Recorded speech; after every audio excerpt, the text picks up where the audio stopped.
So thank you all for having me. Yeah, so I'm going to be talking about finite reducing dimensions and the derived depth formula.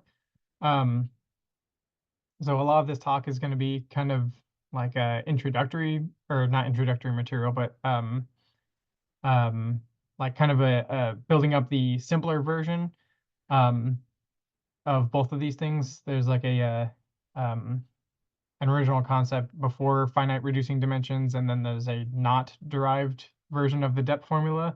And a lot of this talk is going to be kind of building on those two, and then maybe like the later half will be actually jumping into what makes something finite reducing dimension and what makes the depth formula derived.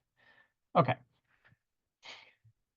so I have to slide, by the way. I can't do the immediate screen jump, which is unfortunate, so please bear with me as I like scroll through each slide.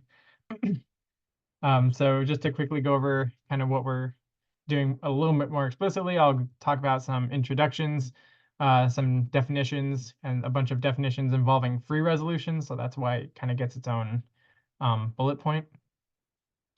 Then I'll talk about complexity and generalizations of that, which includes something called reducible complexity, and then eventually reducing projective dimension. And then lastly, I'll talk about depth formula and depth formula, the derived depth formula, which will come after that. Okay, so the setup for this talk is a ring R, which we will assume is local, Noetherian, commutative, and has unity 1, which is non-zero.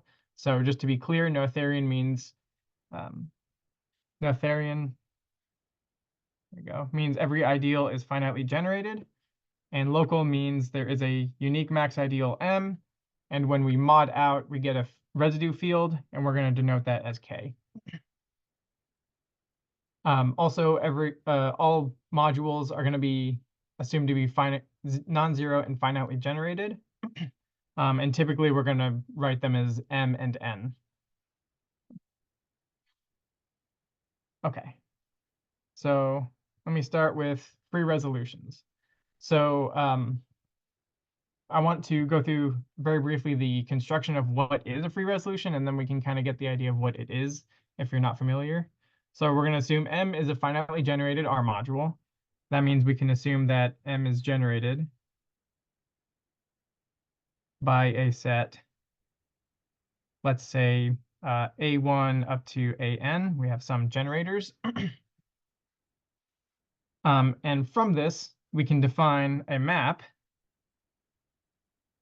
which goes from n copies of the ring onto the module, which sends like R1 up to Rn. And that's mapped to A1, R1, AN, Rn. Whoops, plus. So that way we can generate any element of the module M, since these are the generators. Okay, and then this is a naturally surjective map.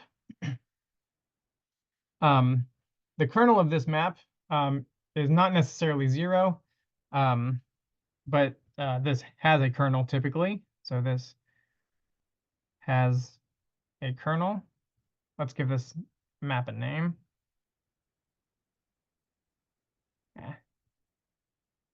So let's give this map the name D0. So this kernel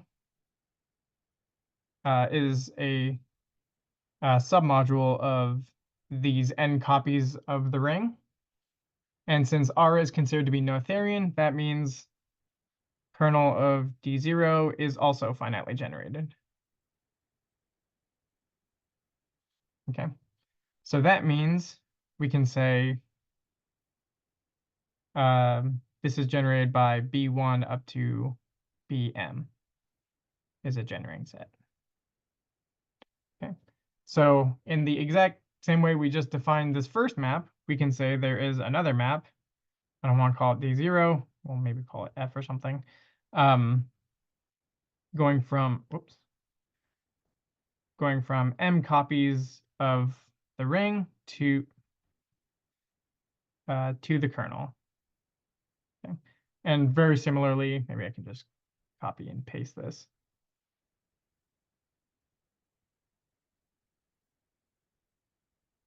ring. So there's m different ring elements, and they go to the generators of kernel. That's B1, BM, RM.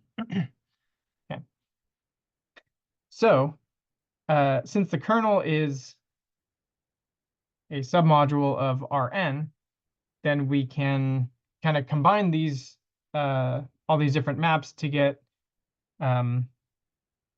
different maps going from Rm to Rn, and then this goes to M. And then just for notation reasons, if we, instead of saying surjective here, we can say M goes to 0, and that means surjective. Okay, so we have what's known as the beginning of a free resolution, and we can continue doing this where we look at the kernel, look at the generators, look at the kernel, look at the generators, and we can, kind of keep this going. This may be some other power P, and we just keep going. So this is what a free resolution of M looks like. And just to kind of expand on all these extra kernels and stuff, how does that play into this resolution? We would include, so this map here is like D0. This would be D1, this would be D2. So we usually give these maps names like that. And the kernel, maybe this kernel up here, D0, that one would be put right here, kernel of D0. And we would kind of turn these into short exact sequences. So maybe like this right here is one short exact sequence. And then we can, drawing. And then we can kind of construct another short exact sequence here, where we add the kernel of the previous map here. And we can get this like chain of short exact sequences. So maybe that's one short exact sequence, and there's another one, and you can kind of do this diagonalization of short exact sequences. And all of these different kernels here, we would typically write them as the syzygy of M, or like this would be first syzygy, this would be the second syzygy, the 2, and so on and so forth. But by this construction, this kernel is going to be the exact same thing as the image of the previous map. So it's the image of D1.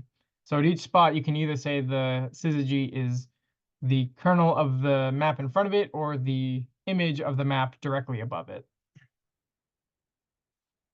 So this is what a free resolution looks like and how you can actually construct one. And then just for definition's sake, see if I can like squeeze it down here in the bottom corner. The projective dimension, whoops, I can spell it correctly. Projective dimension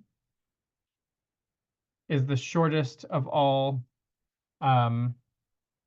such resolutions. Why is my pen not working? Shortest free resolution.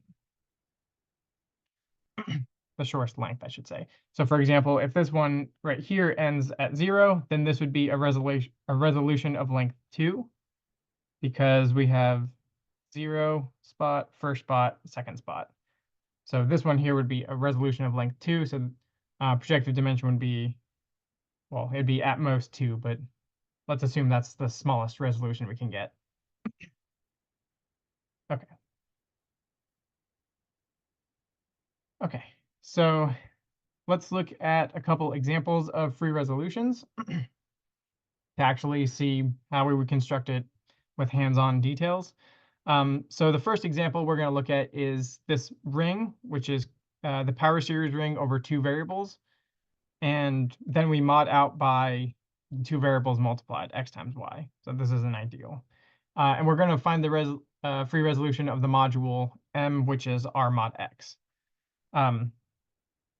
So we start out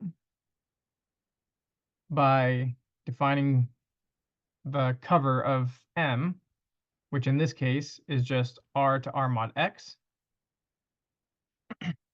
And this takes an element from the ring and sends it to its congruence class,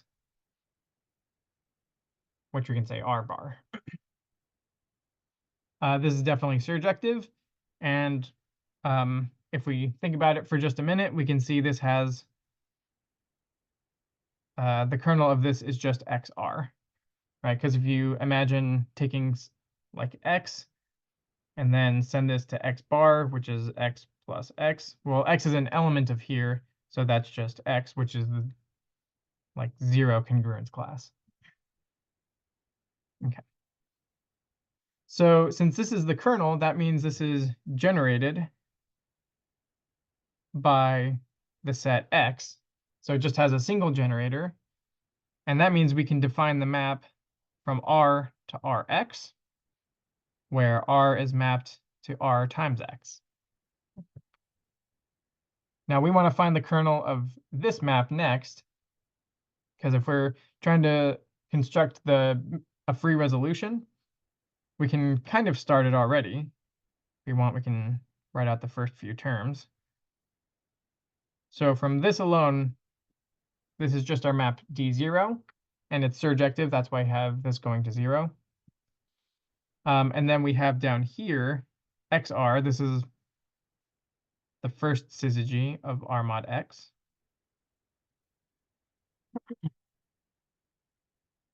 Sorry, I'm low on space with this. I did not anticipate myself writing large. So we want to find the next term right here. This is R to some power. Okay. So, so we have this map here, which is from R to R mod X, or to R times X, I should say. And we want to figure out what the kernel of this is. So maybe if I call this F. So what is the kernel of F? Let's see if I can squeeze this in.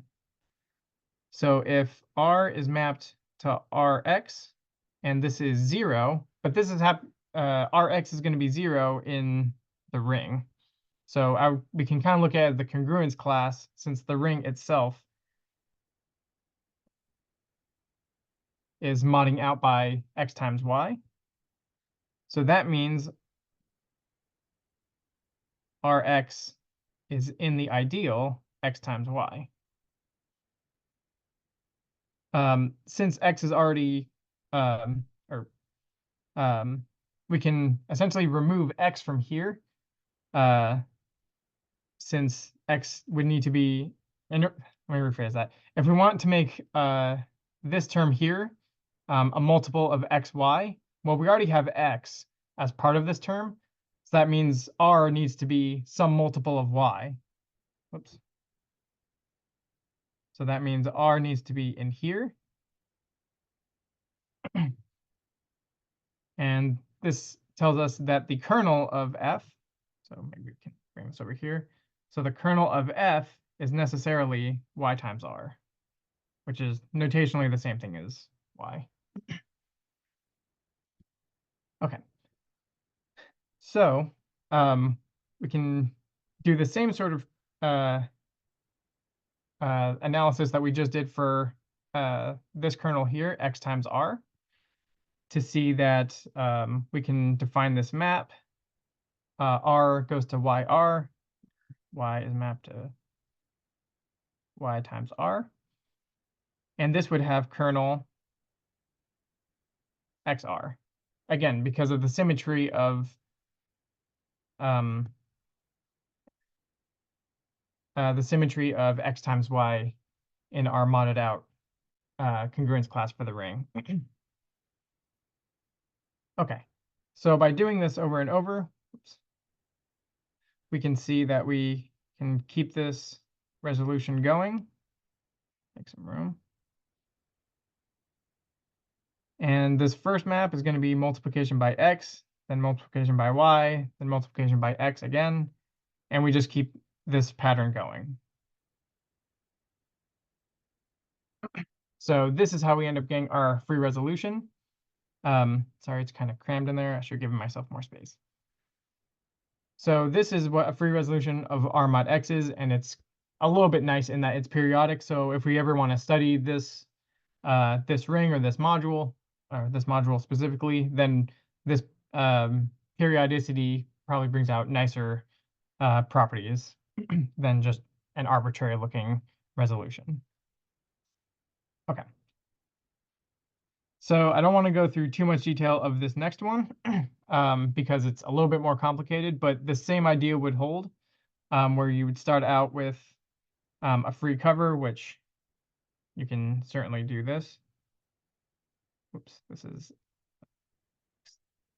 yeah. We would just start out by taking an element from the ring and send it to its congruence class, which is r plus x comma y. And then do the same thing where you look at the generators of the kernel and so on and so forth, and you'll get a free resolution that looks like this. So in this case, we have the module is r mod xy, but we can kind of cancel out the x and cancel out the y, and we're just left with the field k. That's why the module is isomorphic to k. Okay, so we start out, we have the first cover, and then we can kind of quickly see there is a Shor exact sequence to kind of start this out instead of necessarily looking at the generators. This one kind of ends up being nice because k is just r mod the max ideal. This thing here is the max ideal. Okay. And since the max ideal M is simply xy that has two generators, that means we get 2 copies of the ring. Okay. And then we can kind of keep going. I won't write the rest of it, but this map here more explicitly would just be the kind of matrix multiplication of x and y. And then the next term would have 4 copies of the ring. And this, see if I can squeeze it in. This would also have like a matrix multiplication look to it, which is xy. I think I need more space. Squeeze that out. Okay, this becomes xy 0, 0, 0, 0, xy. Okay, and yeah, it would just take a little bit of crunching to figure out why this is, but roughly speaking, there's kind of 2 copies of xy that get put here and here.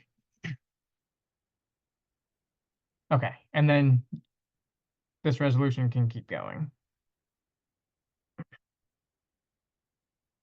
The next one would be like r to the 8th and then r to the 16th. So you can see the powers are kind of growing by multiples of 2. So not all resolutions necessarily have a periodic pattern, but there usually ends up being some kind of pattern. But these are 2 particularly nice patterns. Okay, so next I want to talk about an important definition, which is Tor. Tor is a very important topic in regards to homological algebra, so it'd be good to discuss what that is. So we're going to start with 2 modules, M and N, although for now we just really need M, and we can write a free resolution of M. Okay, so cleaning up the notation, it looks like this. Then what we want to do is we want to tensor this resolution with N, which gives us a complex f tensor n, which looks like this. So this thing here is f dot tensor n. And when I say complex, I'll give a more specific definition later, but this is essentially a resolution, but you don't know that we don't know that the image is equal to the kernel at each spot. So we could have, or as a more general statement, the only thing we can say is that the image of one of these maps, partial I, is going to be contained in the image, whoops, it's going to be contained in the kernel of partial I minus 1. Okay. So this is the only thing we can say about this as a complex without any further information. So because of this, this kind of introduces a discrepancy of, well, we want to know how exact it is at each spot. And that's exactly what Tor is. We define Tor at the ith spot to be a measure of exactness, which more specifically means we're going to look at the kernel modded out by the image. So if this term is 0, then that means it's exact in the nth spot. The image equals the kernel at the nth spot. And the way I usually look at it is maybe if this is the so we can say this is the 0th spot, the first spot, the second spot would be the next one. You can kind of look at it as the kernel of one map modded out by the image of the other. So if you look at like the first spot, that's usually how I look at it, is the kernel goes on top and the image goes on bottom. Okay. But that's just me. I don't know if other people do that. Okay, so this is the definition of Tor. We simply find a free resolution, tensor it, and then look at how exact each spot is. Okay, so let's look at a few examples to get a good idea of how this works explicitly. Okay, so let's look back at this example where the ring is k, the power series over x, y, modded out by x times y. And we have the same module, r mod x. So we have this free resolution that we discussed before. And now we're looking at a specific module n, which is r mod y. Okay, and I included the indices just for convenience.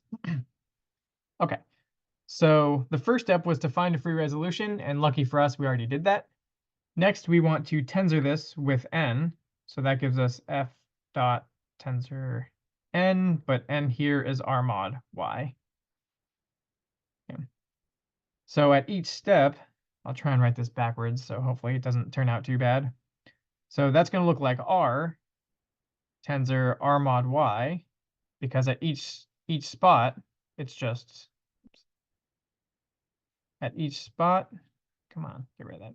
We have r, r, r, r. So each one of these is just going to be r tensor r mod y. Okay. And this becomes r tensor r mod y. Maybe I can get one more in there, r mod y. And then the very front one is not r, it's r mod x. So this is going to go to r mod x tensor r mod y, and that goes to 0. So barely fit it. Scooch it back just a little. There we go. Okay, so this is what the free resolution looks like when we tensor with all these different r mod y's. Okay, so this is very complicated to look at, but lucky for us, there is an isomorphism. Maybe I'll put it up here. If we do r tensor anything, any r module x, this is isomorphic to just x. So at each of these different spots in this new complex, we can simply rewrite it as r mod y, because it's r tensor r mod y. So at each spot, this simplifies down to r mod y. Although this front term, I'm just going to copy and paste it.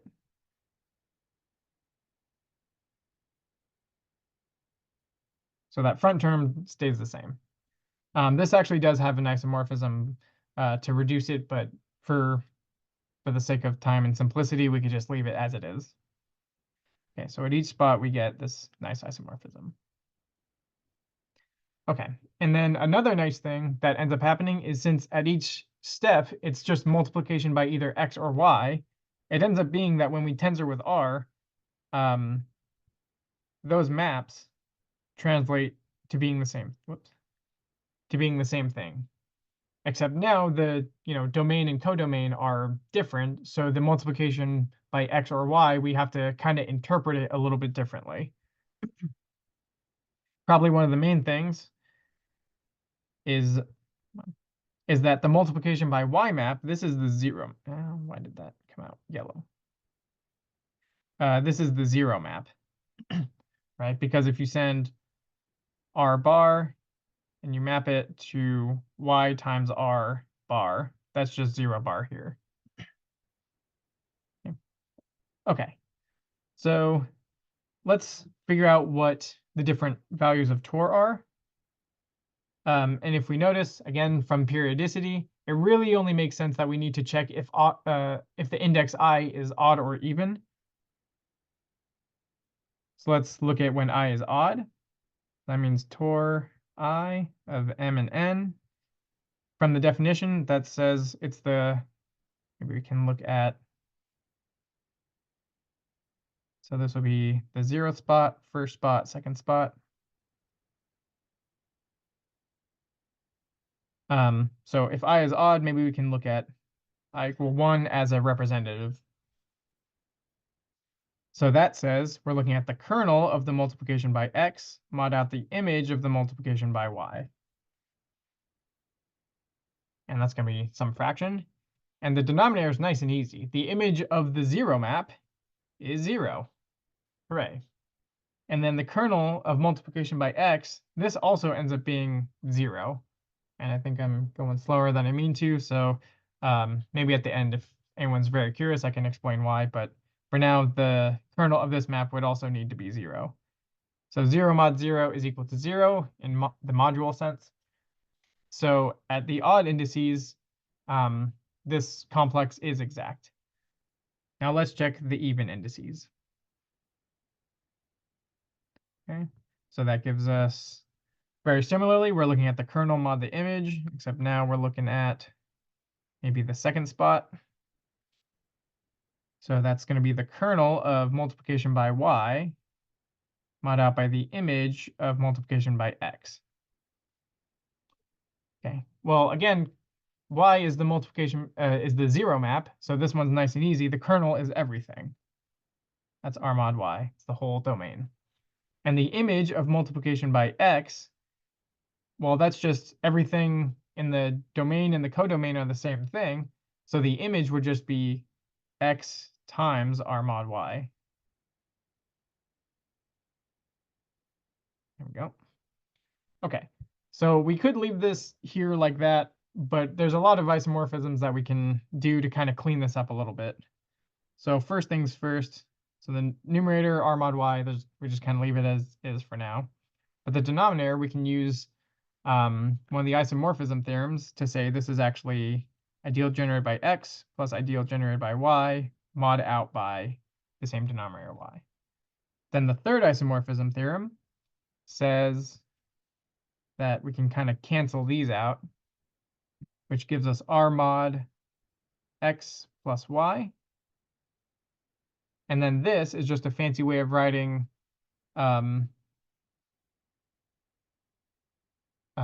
the underlying field k. And that's a lot easier to write. So either at each step, this complex is either exact or the exactness is kind of isomorphic to k, if that makes sense. Okay, so that is how torr works. Okay, so let's move on to another couple definitions. So we're going to start out again with a minimal free resolution, and minimal just means B0, B1, B2 is as small as they can be with respect to that construction I gave at the very beginning. Okay, so the first definition I want to give is the Betti numbers. Since this is a minimal free resolution, since this is minimal, that ends up meaning that the Betti numbers are just the powers. That's just B0, B1, B2. So when the resolution is minimal, Betti numbers are very easy to see. More generally, assuming it's not minimal, you can still compute it, but it's a little more complicated. It's the k dimension of torr in the nth spot of mk. Okay. So if this is a minimal resolution, then this k dimension ends up just being the value of the rank of the module. Okay. The other definition is complexity. So the complexity of a module is the measure of polynomial growth of these Betti numbers. More explicitly, what that says is if we look at the Betti numbers, we're looking for kind of this upper bound here for some real number a and some, it's the integer r that makes this bound possible. It's the smallest one, I should say. So if you kind of look at n as the variable, then this is, the polynomial growth, because it's kind of looks like, whoops, like ax to the n that you might see in like a calculus class. But the variables are all jumbled up in that sense. But it has this polynomial form. And then just a little history fact. Complexity was actually introduced in 1977 to investigate periodicity of resolutions in group cohomology. It actually had nothing to do with resolutions over necessarily like modules of a ring or something like that. It was much more specific to another case. Okay, so I want to do another example of, but this time for complexity. And we're going to have this resolution up at the top for M. And just to keep us reminded, this is the definition of complexity, so we don't forget it. So I want to, that was supposed to be the next one. Well, okay. Oh, no, sorry. Okay. Yeah, I wanted to go over base examples. I was confusing myself. Okay, so we want to start with the first example of what happens if complexity is 0. So if complexity of M is 0, well, by definition, that means the Betti numbers are going to be bounded above by a times n to the r minus 1, which is just -1, which is a over n. And again, this is for n sufficiently large. So that means a over n goes to 0. So that means the Betti numbers go to 0. And if the Betti numbers go to 0, that means this resolution up at the top is going to eventually get cut off at zeros and then go, zeros from then on, which means the projective dimension of M is finite. Okay. So complexity 0 is kind of a nice case. Okay, what happens if complexity is equal to 1? What does that mean? Well, again, by definition, that means the Betti numbers are bounded above by a times n to the power 0, which is just a. And this is for n sufficiently large, which means the Betti numbers are bounded above. Although I guess they're always bounded below because they can't be below 0. Okay, so maybe above is a technicality. Okay, and then the last one I want to mention is what happens instead of saying complexity 1, 2, 3, whatever. Let's look at it from a different angle. What happens if the Betti numbers grow exponentially? Okay, so maybe like 2 to the power n or something like that.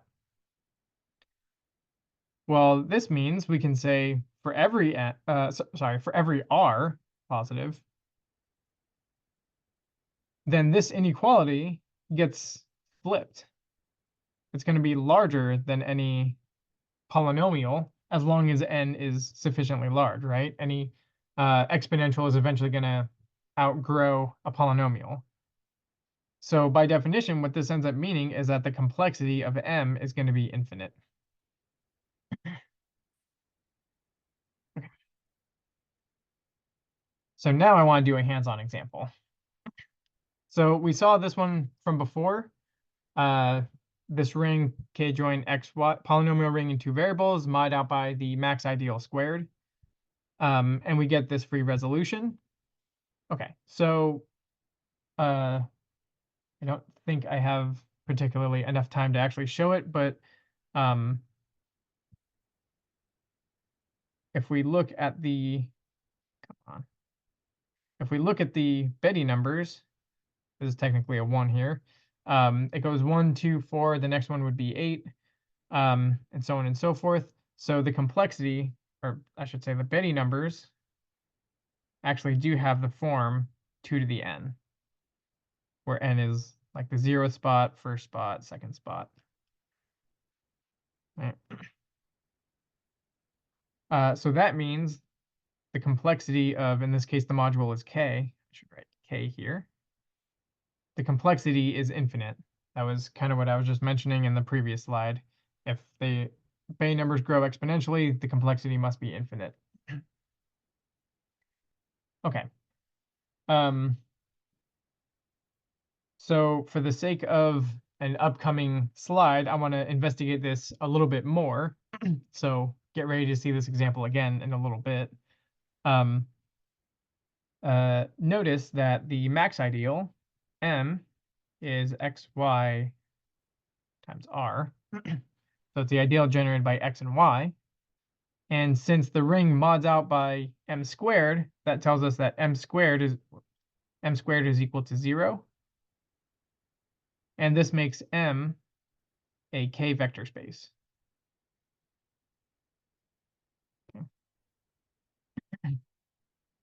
In particular, one can check that since maybe kind of the oversimplified version is M is generated by the set xy, because xy are the generators here. And this ends up being true as a k vector space. So this is true as an R module and as a k vector space. Okay. So that tells us that M is equal to 2 copies of k, going back to linear algebra properties. Okay. So I think I'll leave this example here, but we want to make note of this for a future example. Okay. So moving on, I want to talk about another definition, which is the depth of a module. Since part of the talk, the title is mentioning something called the depth formula.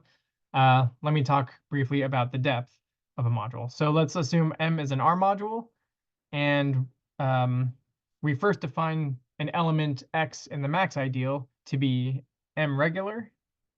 So x has to be here. It's called M regular, provided the multiplication by x map from M to M is injective. Another way of saying this is if we take any element of the module M and we multiply it by x to get 0, then the element itself must be 0. This idea can be generalized to an M sequence. So instead of a single element, you have a list of elements. This is called an M sequence, provided the first element is M regular, and each successive element is regular on the modded out version of M. So for example,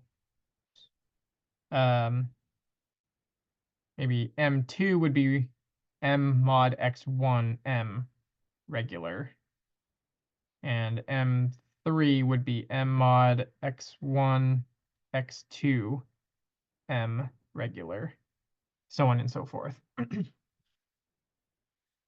Okay. Yeah. A little bit. Okay. So the just to give a couple examples, should clear that to give myself space. So the first example is a very nice one. Let's assume R is power series ring on n variables. Then this has depth equal to n. So that one's really nice. It's just count however many variables. A less easy example, but still not too bad, is the one we keep looking at, which is power series ring on 2 variables, mod out by x times y. This has depth equal to 1, because we can check x plus y is R regular. I think I can maybe quickly see this because we would want to see that r times x plus y equals 0. We want to see that this implies that r, r is equal to 0.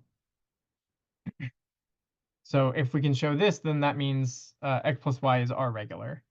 And just because this is mod out class, or we're modding out by xy, I'm going to technicality put bars everywhere.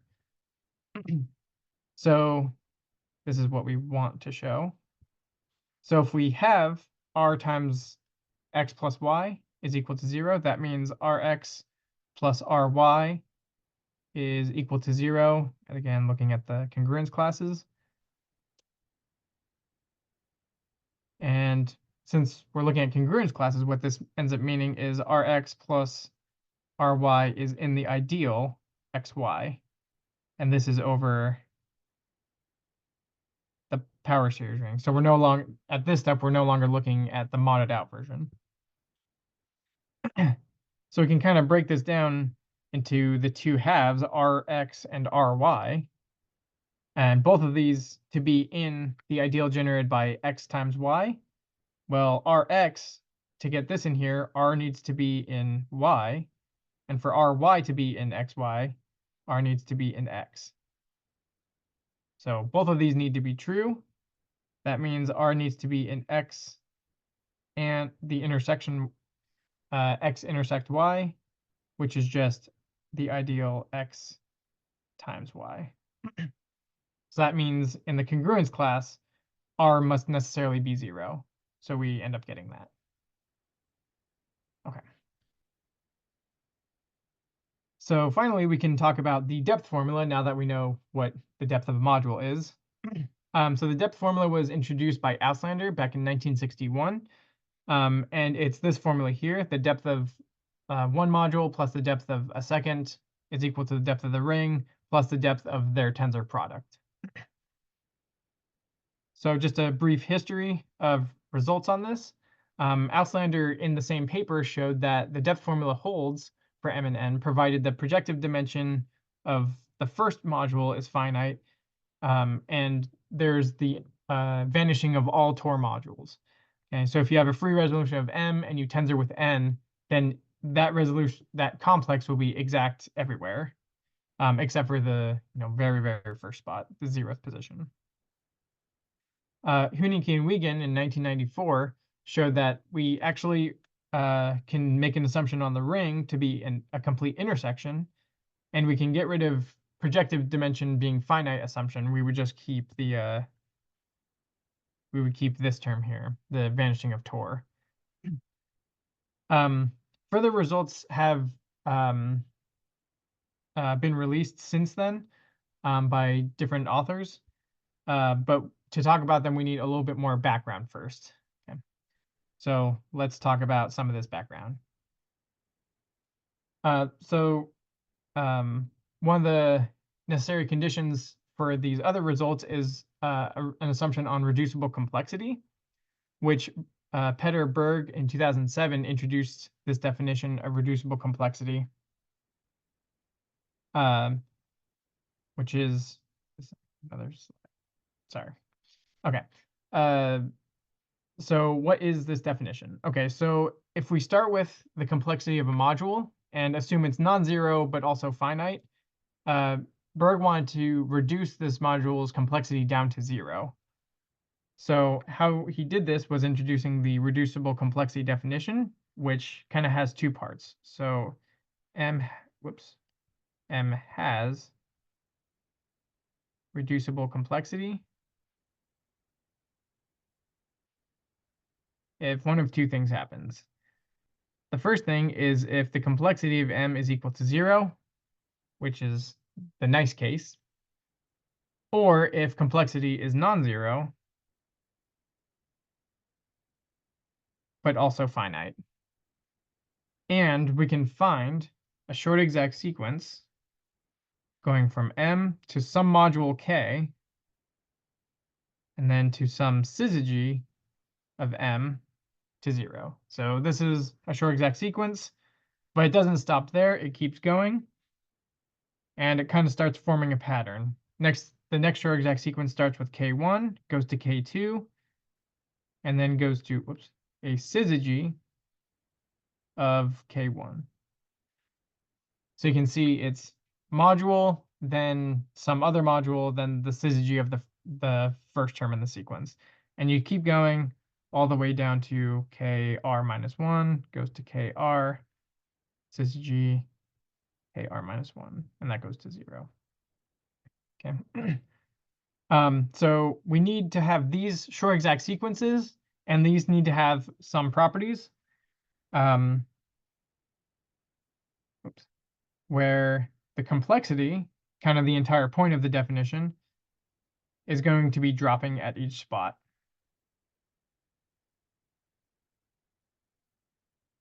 And this needs to be done in such a way that the last one is 0. Okay, because otherwise you might as well just keep going until you get 0. And there's also a technical part of the definition, which is the depth. The depth of the modules need to be the same.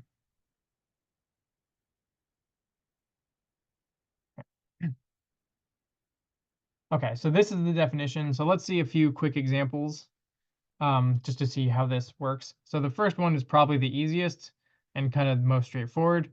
If a module is such that the projective dimension is finite, well, that means the complexity of M is 0, and therefore M has reducible complexity. So that one's a very nice case. So let's see another example that's less easy. Let's assume M is periodic. And what that means is M is isomorphic to some syzygy of itself. Okay, where the periodicity is at least 1. Well, what we can do is look at the pth syzygy and look at that free cover. If we imagine from the construction of the free resolutions,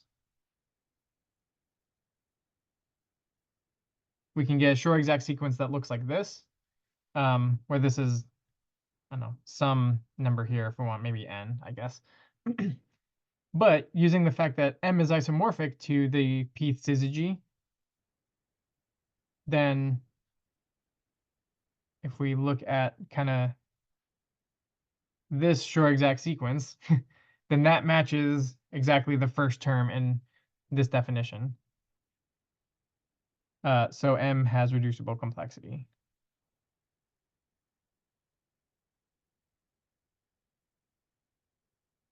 And then there's other technical parts of it. So for example, complexity of M is equal to 1 because of this periodicity. This necessarily means that the Betti numbers are going to be bounded. So the complexity is 1. And it's definitely not free since the periodicity is 1 or larger. If M is free, that means the periodicity would be 0. Okay. So now that we've seen reducible complexity, we can get the next step in the results on the depth formula.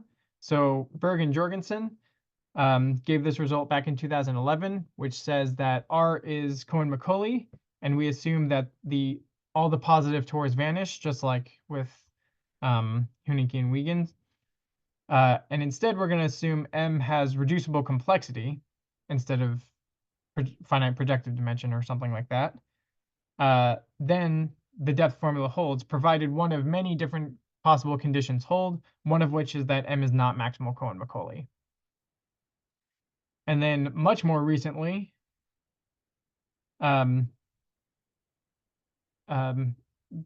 Schliegboss, Kobayashi, myself, and Matsui released this result, which says the exact same thing, but we can remove this line here of one of many conditions. We can remove all those, whatever those conditions were, we can remove them. Okay.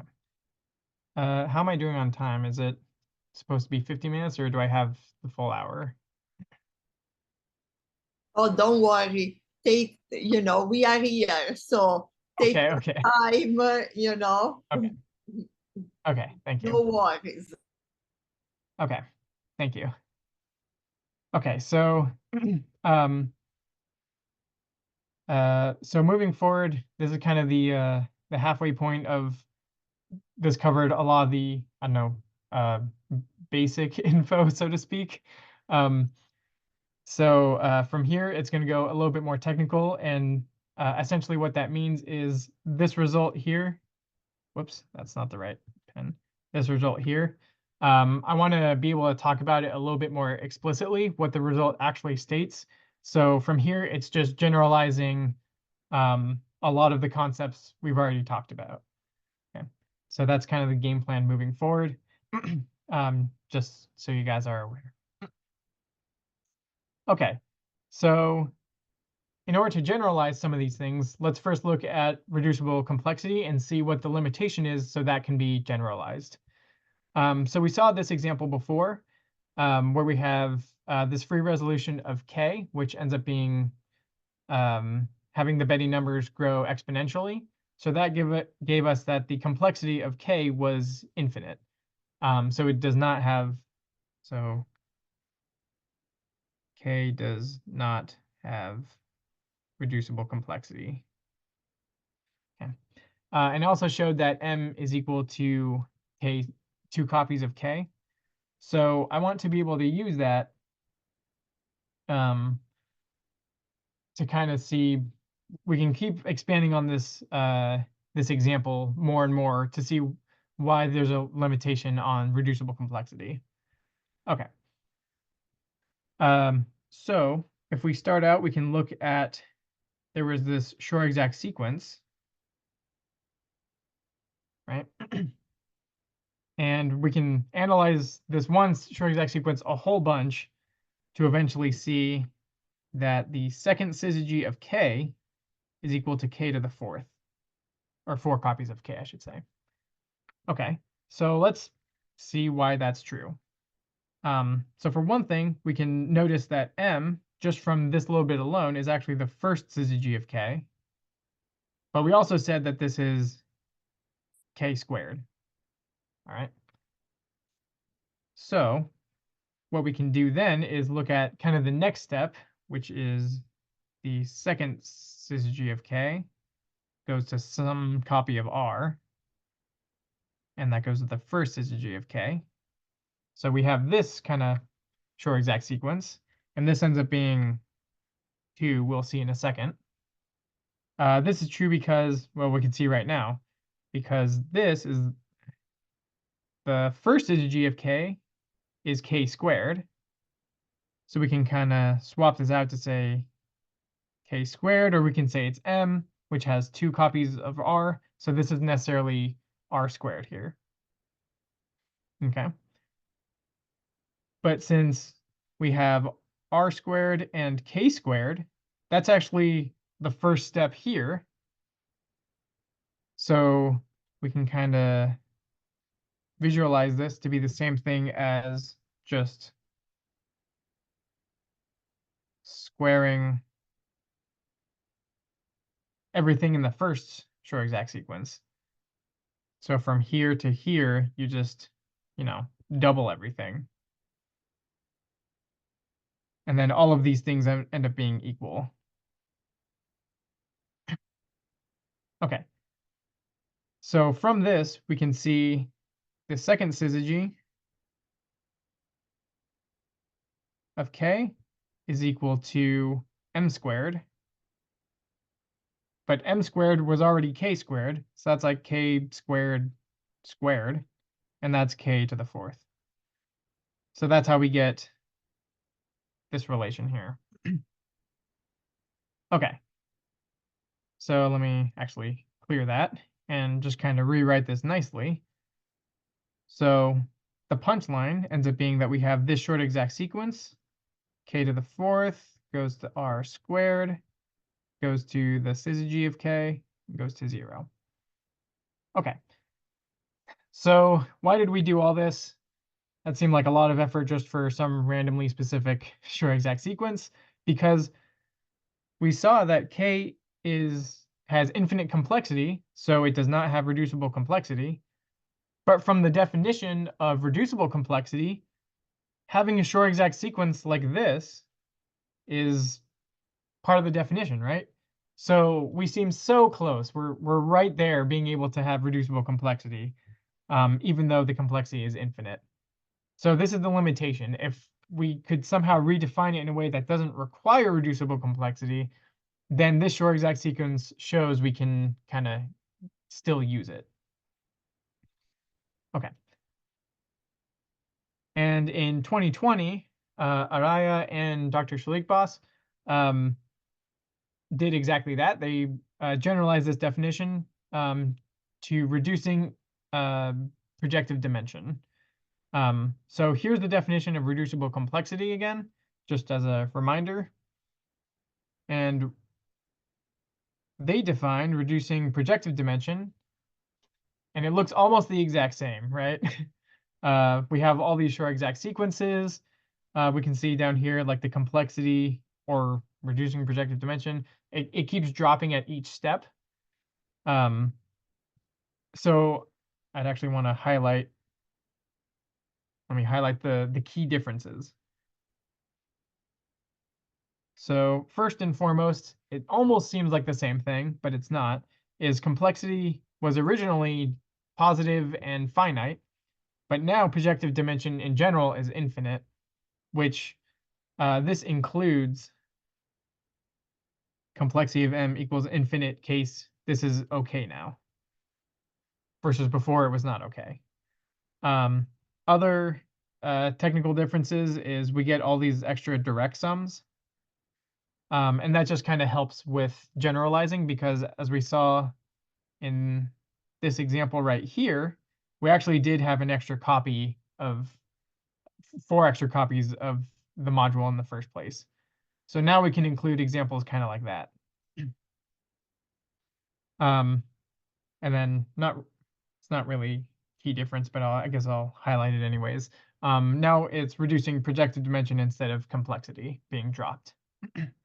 And it was actually shown, I don't think it was the same paper, but it was shown somewhere that in both of these different definitions, complexity of Ki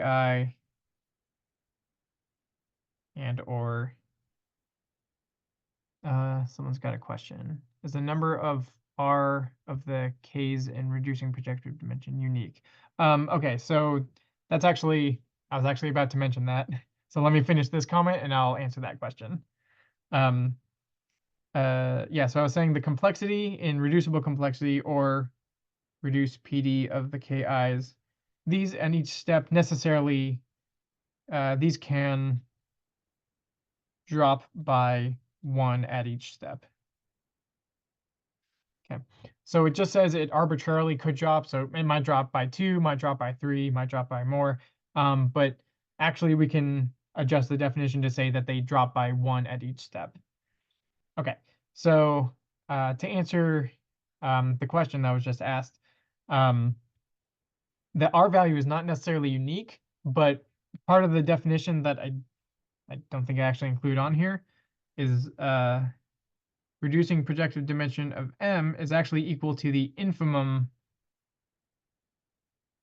of these R's, such that the short exact sequences exist, I should say. I can write it more explicitly, but I'm kind of low on space down here. So it's the smallest value of R that this definition kind of happens.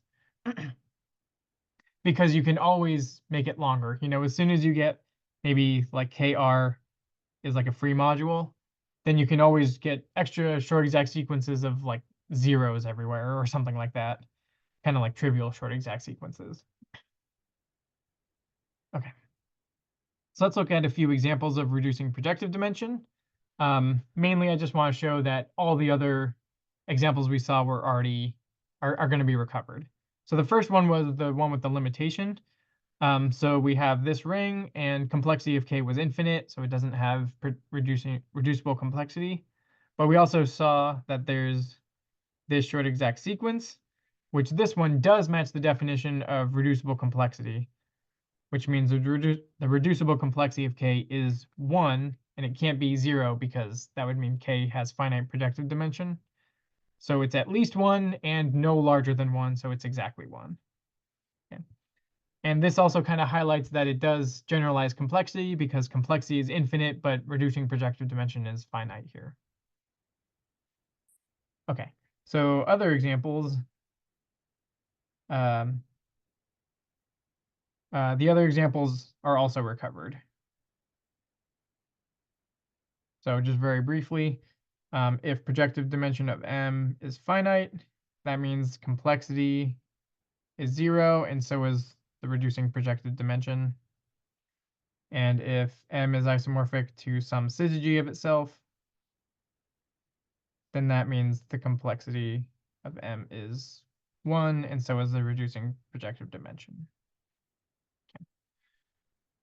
And it might look like complexity and reducing projective dimension are always the same, but this example right here says they are not always the same. Okay.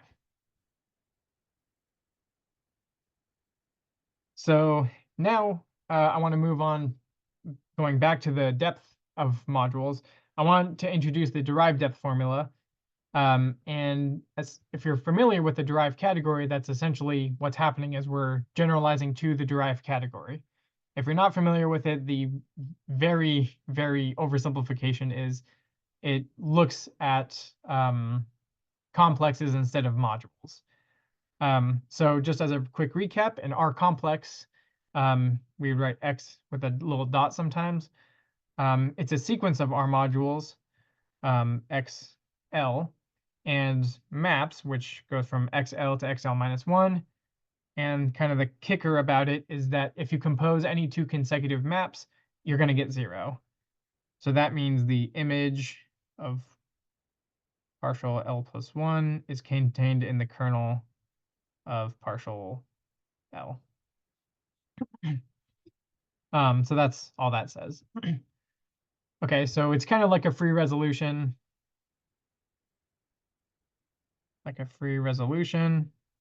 But we don't have exactness. Okay. And then, I wanted to mention, if we have an R module M, so let's say R module, say M, can be viewed as R complexes. And that's because you can just look at 0 to M to 0, where it's kind of like the 0th spot, there's 1, and there's -1, and you can just kind of keep going forever. There's 2, so on and so forth. So it's just M is the 0th position, and now it's a very boring looking complex. Okay. So Christensen and Jorgensen, back in 2015, generalized the depth formula to include the derived category. So this became known as the derived depth formula, which looks almost the exact same as we saw before, with the big key difference of the tensor product is no longer the regular tensor product, it's the derived tensor product, which is defined, at least for modules like this. It's just the tensor of a free resolution of the first module. Okay, derived tensor can be defined more generally, but that goes much beyond the scope of this talk. Okay, so finally I can talk about the main results from before, but in a lot more specific detail. So the result actually says that Tor vanishes eventually. So it's not necessarily the first Tor as the second one. It's just sooner or later it's going to be all 0, which means we can define Q to be the largest non-vanishing Tor. So that'll be well defined since we know it will eventually be 0 everywhere. We assume reducing projected dimension is finite instead of reducible complexity. Then we get the derived depth formula provided one of these 4 conditions hold. And if we look at the first one, this is how it was phrased before. And we had also from before, Q was specifically 0. So like all Tor vanished. It was like a special case. Okay. And then we get these other 3 different results. That instead of R being Cohen-Macaulay, we have a lot of these assumptions on the depth of the first module being less than or equal to the depth of the ring. So we can pose the question of, can we just remove the R being Cohen-Macaulay case entirely and replace it with just saying depth of M less than or equal to depth of R. Like, can we just replace that? And that's kind of like the next thing we're working towards. And that is all I got for you. Thank you for your attention. And here's a bunch of references for anyone who's curious. Thank you. Thank you.